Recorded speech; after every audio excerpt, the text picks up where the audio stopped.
Hello friends, exam hall के YouTube channel पे आपका स्वागत है। जितने भी विद्यार्थी क्लास 10th की तैयारी कर रहे हैं उन सभी विद्यार्थियों के लिए ये वीडियो काफ़ी इम्पोर्टेंट है। इस वीडियो में मैं आप लोगों के लिए लेकर 20 मोस्ट इम्पॉर्टेंट हिंदी के क्वेश्चन लेकर आया हूँ। ठीक है, तो चलिए वीडियो को बिना देर करते हुए स्टार्ट करते हैं। तो देखिए, क्वेश्चन नंबर पहला दिया गया है आपका, धर्मयुग के संपादक कौन हैं? आपके ऑप्शन है महादेव वर्मा, प्रेमचंद्र और सी में दिया गया है डॉक्टर धर्मवीर भारती और चौथे में दिया गया है क्या, राम कुमार वर्मा। तो धर्मयुग के संपादक हैं हमारे कौन, डॉक्टर धर्मवीर भारती। आपका ऑप्शन नंबर सी क्या हो जाएगा, करेक्ट हो जाएगा। ठीक है, चलिए क्वेश्चन नंबर दूसरे को देखिए। क्वेश्चन नंबर दूसरे में आपको दिया गया है क्या, बाबू गुलाब राय किस युग के लेखक हैं? ठीक है, बाबू गुलाब राय किस युग के लेखक हैं? तो बाबू गुलाब राय जो हैं वो हैं शुक्ल युग के लेखक हैं। ठीक, तो आपका ऑप्शन नंबर डी, यहाँ पर डी होना चाहिए। ठीक है, यहाँ पर डी होना चाहिए। तो आपका ऑप्शन नंबर डी क्या हो जाएगा, करेक्ट हो जाएगा। ठीक, अगला क्वेश्चन है हमारा क्वेश्चन नंबर तीसरा। क्वेश्चन नंबर तीसरा में क्या दिया गया है, तो क्वेश्चन नंबर तीसरा में हमारा दिया गया है प्रेम सागर। प्रेम सागर किसकी रचना है? ऑप्शन नंबर पहला में है Jaishankar Prasad, option number B में है क्या, निराला यानी कि सूर्यकांत त्रिपाठी निराला जिसे हम बोलते हैं, और ऑप्शन नंबर सी में है क्या, लल्लू लाल, और ऑप्शन नंबर डी में है गुलाब राय। तो प्रेम सागर जो रचना है वो लल्लू लाल के द्वारा रचा गया है। तो आपका ऑप्शन नंबर सी क्या हो जाएगा, करेक्ट हो जाएगा। ठीक, चलिए क्वेश्चन नंबर चौथे की ओर चलते हैं। क्वेश्चन नंबर चौथा को देखिए क्या बोल रहा है। तो क्वेश्चन नंबर चौथा बोल रहा है ना, ब्रह्म, ये ब्रह्म लिखा है, क्या लिखा है, ब्रह्म समाज के प्रवर्तक कौन है? तो ब्रह्म समाज के प्रवर्तक हैं राजा शिव प्रसाद सितारे हिंद। आपका ऑप्शन नंबर सी क्या हो जाएगा, करेक्ट हो जाएगा। मतलब शिव प्रसाद सितारे हिंद ने ब्रह्म समाज की स्थापना किया था। ठीक है, चलिए क्वेश्चन नंबर पाँचवें की ओर चलते हैं। तो देखिए क्वेश्चन नंबर पाँचवा में दिया गया क्या, चौराहा में कौन सा समास है? ये आपके समास से क्वेश्चन उठा लिया गया है।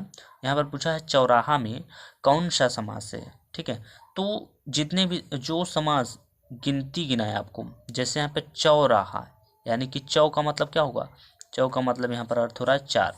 तो जिस समास में आपको गिनती सा लगे कि यहाँ पर गिनती गिनाया जा रहा है, तो वो समास आपका हो जाएगा क्या, द्विगु समास। मतलब चौराहा में कौन सा समास होगा, द्विगु समास हो जाएगा। सिंपल सी बात है। ठीक है, क्योंकि यहाँ पर चौराहा मतलब चार राहों का समूह। ठीक है, तो जिस जिस समास में आपको कभी ऐसा मिले जिसमें आपको गिनती गिनाए, तो वो सभी द्विगु समास हो जाएगा।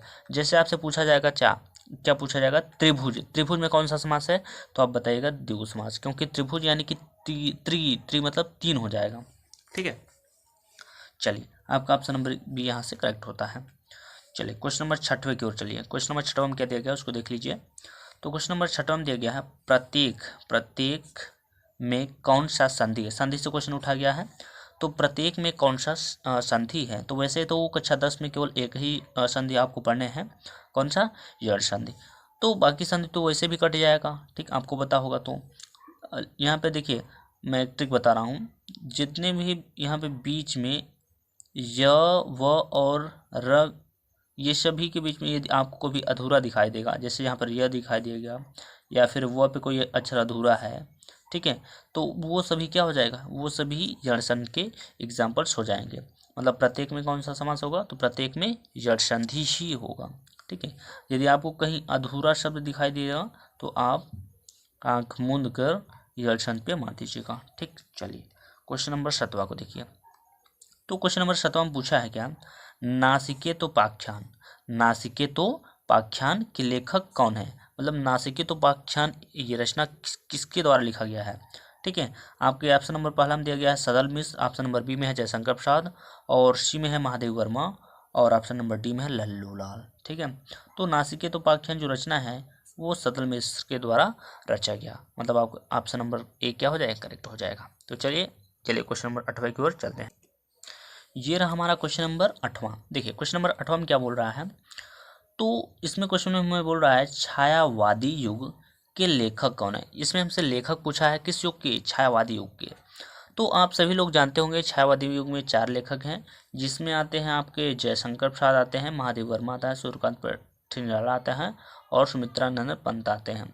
जिसे हम लोग छायावादी युग के 4 स्तंभ बोलते हैं। ठीक है, तो छायावादी युग के लेखक कौन हो जाएंगे? आपके जयशंकर प्रसाद हो जाएंगे। ठीक है, तो आपका ऑप्शन नंबर ए क्या हो जाएगा? करेक्ट हो जाएगा। ठीक, चलिए क्वेश्चन नंबर 9 की ओर चलते हैं। क्वेश्चन नंबर 9 में क्या दिया गया है? क्वेश्चन नंबर 9 में दिया गया है तार सप्तक। किसका? तार सप्तक का प्रकाशन किस वर्ष हुआ? ठीक है, और किसने किया ये भी आप बताइएगा कमेंट बॉक्स में। तो तार सप्तक का प्रकाशन जो हुआ था वो 1943 में हुआ था। मतलब आपका ऑप्शन नंबर ए क्या हो जाएगा? करेक्ट हो जाएगा।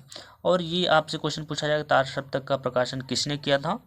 तो वो किया था सच्चिदानंद हीरानंद वात्स्यायन अज्ञेय ने। ठीक है, चलिए क्वेश्चन नंबर 10वें की ओर चलते हैं। क्वेश्चन नंबर 10वां आपको दिया गया है यहाँ पर भगवत शरण उपाध्याय की रचना है। इन सभी रचनाओं में से जो विकल्प में दिए गए हैं उनमें से कौन सी रचना भगवत शरण उपाध्याय द्वारा रची गई है? आपका ऑप्शन नंबर ए में दिया गया है कर्मभूमि, ऑप्शन नंबर बी में है आंसू, ऑप्शन नंबर सी में है ठूठा आम, और ऑप्शन नंबर डी में क्या है? अंधा युग। तो जो भगवत शरण उपाध्याय द्वारा रचा गया था वो है ठूठा आम, यानी कि ऑप्शन नंबर सी क्या हो जाएगा? करेक्ट हो जाएगा। ठीक, चलिए क्वेश्चन नंबर 11 की ओर चलते हैं। देखिए क्वेश्चन नंबर 11 में क्या दिया गया है? तो क्वेश्चन नंबर 11 में दिया गया है कमल का सिपाही किस विधा विधा विधा की रचना है? मतलब कमल का सिपाही जो रचना है वो कौन सी विधा पर आधारित है? ठीक है, तो कमल का सिपाही जो विधा है वो है आपका जीवनी, जो अमृत राय के द्वारा लिखा गया है। ठीक, तो आपका ऑप्शन नंबर बी क्या हो जाएगा? करेक्ट हो जाएगा। चलिए क्वेश्चन नंबर 12 को देखिए। तो क्वेश्चन नंबर 12 में दिया गया है मैं इनसे मिला किस विधा की रचना है? तो बताने की आप लोग कोशिश कीजिएगा।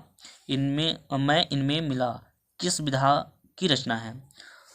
ठीक है, तो आपके ऑप्शन में है साक्षात्कार विधा, संस्मरण विधा और निबंध विधा, और डी में है एकांकी विधा। तो मैं इनसे मिला ये जो रचना है वो साक्षात्कार विधा की रचना है। तो आपका ऑप्शन नंबर ए क्या हो जाएगा? करेक्ट हो जाएगा। ठीक, चलिए क्वेश्चन नंबर 13 की ओर चलते हैं।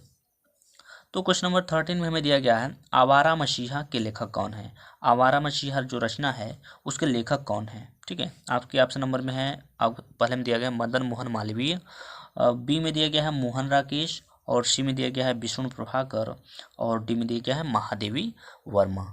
तो आवारा मसीहा के रचनाकार हैं आपके विष्णु प्रभाकर। ये विष्णु प्रभाकर के द्वारा रचा गया था। जो आवारा मसीहा रचना है उसके रचनाकार हैं विष्णु प्रभाकर हैं। ठीक है, चलिए चलिए अगला क्वेश्चन यानी कि क्वेश्चन नंबर 14 को देख लिया। तो क्वेश्चन नंबर 14 में दिया गया है क्या क्या पूछा है उसमें, सबसे पहले इसके समझ लेते हैं। तो सूर्यकांत त्रिपाठी निराला का उपनाम क्या है? मतलब सूर्यकांत त्रिपाठी निराला का क्या नाम है? मतलब इसको और किस नाम से जाना जाता है? तो यहाँ पर आप देख सकते हैं क्वेश्चन में ही आंसर छिपा हुआ है सूर्यकांत त्रिपाठी निराला। ये इनका क्या है? सरनेम है जो उपनाम बोला जाता है जी। ठीक है, तो ये इसका ऑप्शन नंबर डी क्या हो जाए? करेक्ट हो जाए। क्यों? इस क्वेश्चन में ही आपका आंसर छुपा था, आपको देखकर आप लोग बता सकते थे। ठीक है, चलिए क्वेश्चन नंबर 15 में की ओर आइए।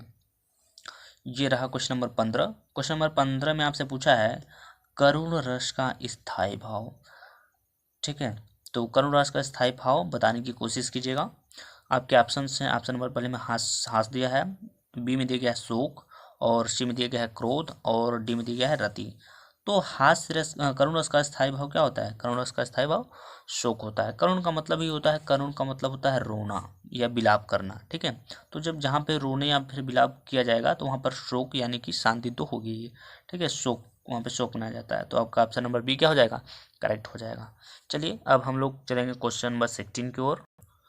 देखिए क्वेश्चन नंबर 16 में हमें जो दिया गया है वो क्या दिया गया है? वो हमें लग रहा है अलंकार से क्वेश्चन दिया गया है। यहाँ पर लिखा है हरिपद कोमल कमल से, हरिपद कोमल कमल से में अलंकार है।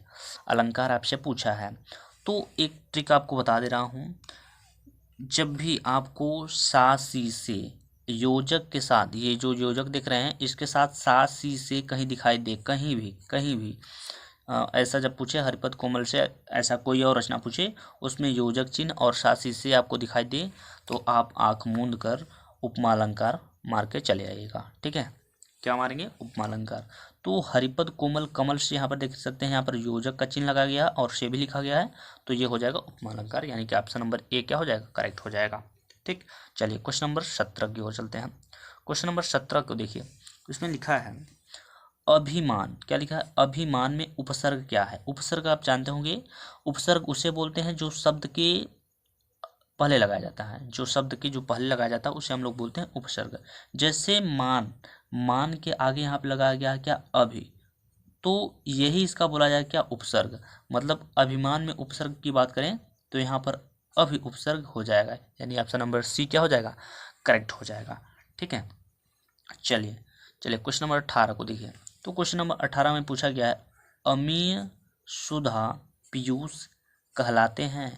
मतलब अमीय सुधा पीयूष क्या कहलाते हैं? क्या उपसर्ग है, विलोम है, पर्यायवाची है या फिर प्रत्यय है? तो अमीय सुधा पीयूष ये सभी पर्यायवाची हैं। ठीक है, अमृत के पर्यायवाची हैं। तो ऑप्शन नंबर सी आपका क्या हो जाएगा? करेक्ट हो जाएगा। चलिए ऑप्शन ये क्वेश्चन नंबर 19 को देखिए। तो क्वेश्चन नंबर 19 में दिया गया है पागलपन में कौन सा प्रत्यय है? अब देखिए प्रत्यय को समझते हैं, प्रत्यय क्या होता है? तो प्रत्यय उसे बोलते हैं जो शब्द के पीछे लगे होते हैं, ठीक है, अंत में।